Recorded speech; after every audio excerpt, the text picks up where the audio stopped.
Well, now that we've positioned ourselves in the middle of this glorious house, we have the bookends. There's Ronnie on one side, me on the other side, and there's the book in the middle.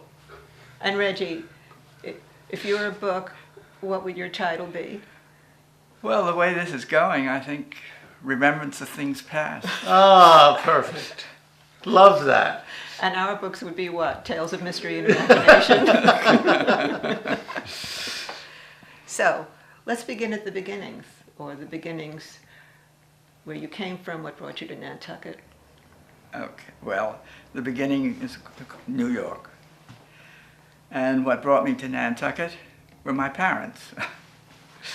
I was 3. I think that was 1933. Yeah, or thereabouts. I might have been 34. And we would spend some time each summer up to the war.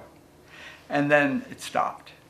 And then we started coming back to the island in the mid-40s.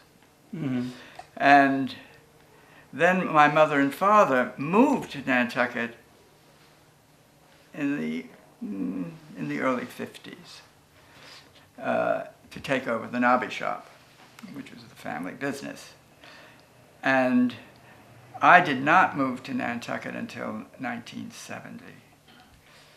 But I certainly spent a great deal of time here, so that Nantucket became a vitally important part of my life. And though I love New York, I still love New York, moving here was not as painful as one would imagine. Shortly after moving here, though, I had a place in Boston on Beacon Hill on West Cedar Street for about 10 years. So I was really commuting back and forth, commuting between Boston, Nantucket, and whenever I could get to New York. So it was a rather marvelous life, and then throwing in Europe every so often. Nice. It was blissful. Things have changed a bit. Now, you studied art at Queens College. Yes. And you wanted to become a painter or a conservator? Well, I wasn't too sure at that time. I think possibly it was to be a serious artist. But certainly the history of art was something I was very interested in. Then I continued at Brooklyn Museum School, which was a wonderful school. Mm-hmm. It is now defunct. And on to the Art Students League, which was wonderful. But of course, it was New York. Always New York was the great lesson, where I learned most about everything, the museums, the people. Then I did go into conservation and restoration and worked with some extraordinary people. But I decided, and that actually is what made me come back to Nantucket seriously, and decided to live here. To be a conservator you have to devote your life to it. It is a very demanding profession. You're dealing and working with extraordinary works of art. In fact, the last job that I was involved in were 3 Goya paintings that were about ready to go onto exhibition at the Metropolitan. And these Goya paintings were actually studies for tapestries, and they were beautiful pieces. So that, I think, was the last serious work I did in conservation. Well, you went out with an extraordinary task. I went out with an extraordinary task. That was something. Then when I came to Nantucket, there was that pressing need to earn a living. We all know about that. Just a simple little thing. And my father, who was very supportive, both my parents, very supportive, turned to me one day and he said, you know, we have the shop next door to the Nobby shop, which we rent for storage. I think storage on Main Street is really not an appropriate use for a store. Why don't you open up a gallery? And I had never thought of that. Were there any other at that time? There were few. The only gallery at that, commercial gallery, was the Lobster Pot. Okay. And then, of course, there was the Artists Association, which I was a member of and actually very involved in. So that's how the Main Street Gallery came into being. My first response was, oh, this is going to be a lark. 4 months on Nantucket, running a delightful gallery, make a mint of money, and head back to New York. All planned. That didn't happen. It did not Beware happen. of plans. Because what did happen was I became totally committed to the success of the gallery and wanted to make it ultimately into which I hope I did, into a fine gallery. And that takes work. And even though about 5 years after the initial opening is when I had the gallery, the apartment, a flat in Boston, I still spent a great deal of time back and forth. So things didn't quite turn out the way I'd hoped. Tell us about some of the artists who showed at the Main Street Gallery. Was Bobby Bouchon one? Oh, Bobby Bouchon was definitely, and his sister Polly. Polly, they were a pair. I mean, not only first of all, I considered Bobby one of the fine Nantucket artists. Yes. He also was one of the extraordinary personalities, one of the funniest men I ever knew. All Bobby had to do was open his mouth and you would laugh. Yes, but I mean, And he had that funny twang in his voice, the baby talk. Yeah, outside, that mannerism was funny, but what was really funny was his wit. I mean, he was sharp. like that. I mean, and he would just, he was Quick tongue. His wit matched his talent. I treasure one of his paintings. Yes, I have two that I am very, very fond of. Oh, hope you can show it to us before we leave. Well, actually, as one leaves, one of the last things you see in this house will be a Bobby Bouchon. Well, what a farewell. Once on Nantucket, I became very involved in many of the organizations. I was first vice president of the Historical Association and head of programming. And now, of course, it is a far bigger operation than it was in those days. Then president of the Athenaeum. That was one of the most, I consider one of the great experiences. It was a learning experience for me. Well, you love and collect books, don't you? And I love and collect books, and I certainly was surrounded by books. And some wonderful people. At the Athenaeum. At the Athenaeum. Yeah. The staff was extraordinary, with Charlotte Mason, its director. It was a period of the Athenaeum going in transition, and therefore it was a difficult period. But it was a wonderful moment for me. And the theater workshop? And then president of the theater workshop. Oops, come on, Cat. Yeah. What are you doing, Cat? What is my baby doing? He's a Thank scene you. stealer. Boy. It's a ham cat.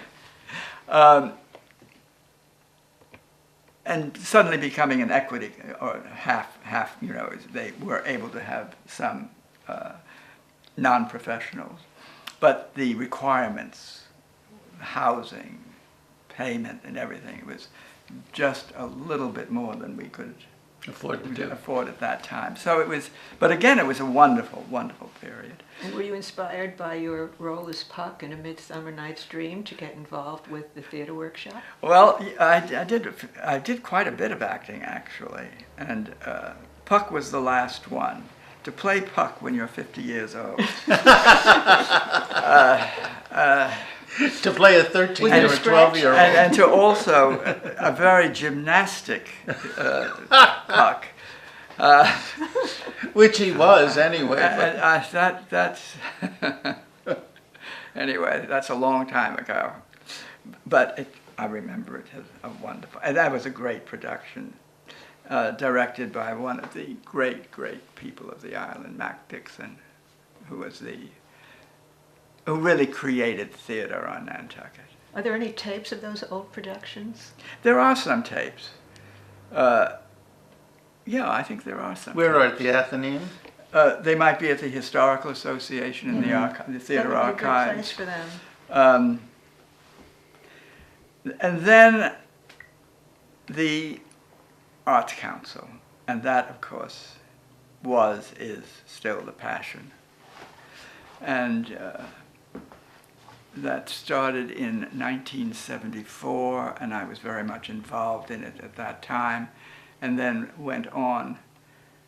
As it grew, I grew into it more and more and more, and then was president of it for 13 years.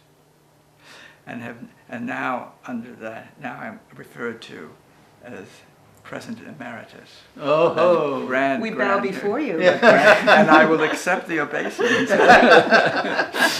I'll curtsy on the way out. You're fine. You can practice it a little bit.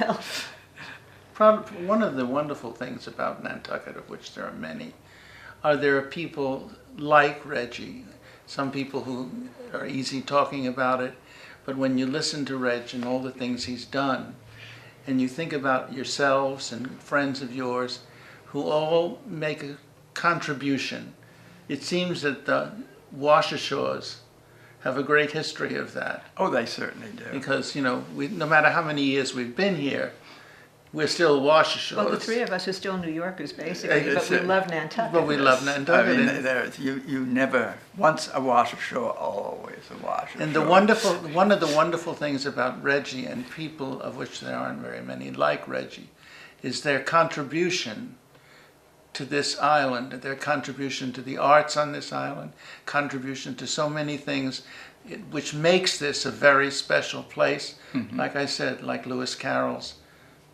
Alice Through the Looking Glass. Where could there be more fantasy anywhere but around you here? The island, the community, is an amazing one. The talent that is working and living on the island never ceases to amaze me. It is, and this comes, I become again very, very aware of it when we have the Nantucket Arts Council Arts Festival. Mm-hmm. And I put together the exhibition, which was inspired by Christy Cure and her, speaking of a talent on the island, she is a born impresaria. Mm. I mean, so anyway, I wanted to do something that inspired artists to be, and I'm going to use a cliche, because they can be very, very useful, to step outside of the box. Yeah. And I never really realized how it was going. I just didn't realize how it was going to take off. But seeing this collection that Christy had put together, I knew the direction. I knew how to go about it with her assistance. And it's been going on for 5 years, and I'm still stunned at the talent that surfaces. Totally unexpected.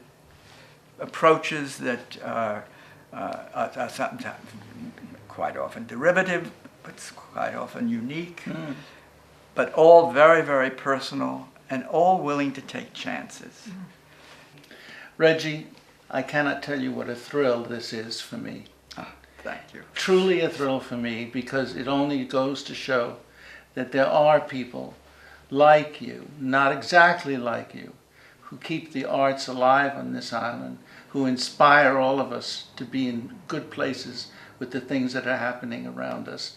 And thank you, not only from me, but I'm sure for many people who know and respect you. Reggie, thank you for the time you've given us. You're such a fine example of Nantucket living history. And I think that people would agree with me when I think you've really made of your life a work of art. And we appreciate it. Thank you for joining us. Till next time. Till the next time, Ronnie and I say bye.